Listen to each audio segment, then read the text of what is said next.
बिस्मिल्लाहिर्रहमानिर्रहीम। अस्सलामु अलैकुम वरहमतुल्लाहि वबरकातुहू। मोहतरम नाज़रीन, आज हम एक अहम मौजू के ऊपर गुफ्तगू करेंगे। आप आखिर तक वीडियो को मुलाहिज़ा करते रहिए। हिंदुस्तान में आज मुसलमानों को परेशान करने की कोशिश की जाती है, उनसे तरह तरह के सवालात किए जाते हैं और उनको परेशान किया जाता है। उनसे ये पूछा जाता है कि देश संविधान से चलेगा या फिर कुरान से चलेगा। उनसे ये सवाल किया जाता है कि अगर आपको कुरान और संविधान दोनों में से किसी एक को चुनने को कहा जाए तो आप किसको इख्तियार करेंगे, किसको चुनेंगे। और मुसलमानों से ये सवाल किया जाता है कि देश और दीन में से ऊंचा कौन है, पहले कौन है, पहले दर्जा किसको आप देते हैं। तो इस तरह के सवालात करके मुसलमानों को परेशान किया जाता है। तो सबसे पहली बात तो ये है कि इस तरह के सवालात नामाकूल सवालात हैं, इस तरह के सवालात किए ही नहीं जाने चाहिए। लेकिन अगर फिर भी कोई अगर हमें मजबूर करता है तो हम खुलकर ये बात कहेंगे कि देश और दीन में से सबसे ऊंचा दीन होता है।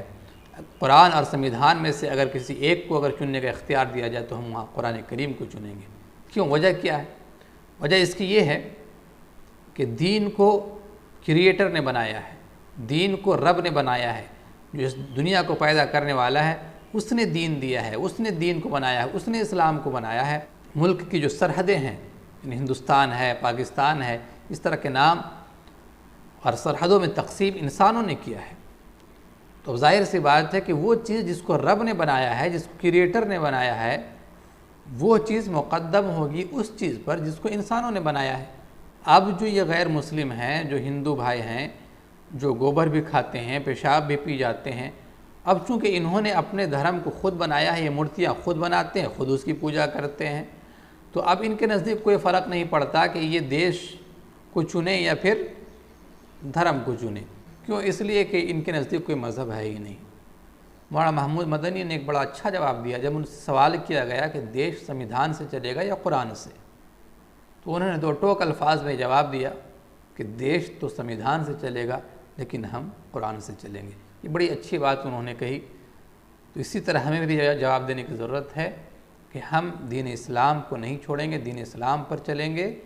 और चूँकि दीन इस्लाम ही हमें देश से मोहब्बत करने का और अपने वतन से मोहब्बत करने का हुक्म देता है, तो इसलिए हम अपने देश से भी मोहब्बत करेंगे, लेकिन इबादत सिर्फ अल्लाह की करेंगे। अब शरीयत में इसकी दलील क्या है, इसको भी जान लीजिए। हुज़ूर पाक सल्लल्लाहु अलैहि वसल्लम ने अपने आबाई घर, अपने आबाई वतन यानी मक्कतुल मुकर्रमा को छोड़कर मदीनतुल मुनव्वरा हिजरत कर गए। अब उनकी ये हिजरत क्यों थी? उन्होंने हिजरत सिर्फ़ और सिर्फ दीन के लिए किया था, इस्लाम के लिए किया था। जनाब मोहम्मद रसूलुल्लाह सल्लल्लाहु अलैहि वसल्लम ने दीन के लिए, इस्लाम के लिए अपने वतन को छोड़ दिया, ना कि वतन के लिए इस्लाम और दीन को। तो इससे ये बात बिल्कुल वाज़ेह तौर पर समझ जाती है कि अगर ऐसी नौबत अगर आएगी तो वहाँ पर हम किसको चुनेंगे? दीन को चुना जाएगा, दीन को मुक़द्दम रखा जाएगा और देश को दूसरे नंबर पर रखा जाएगा।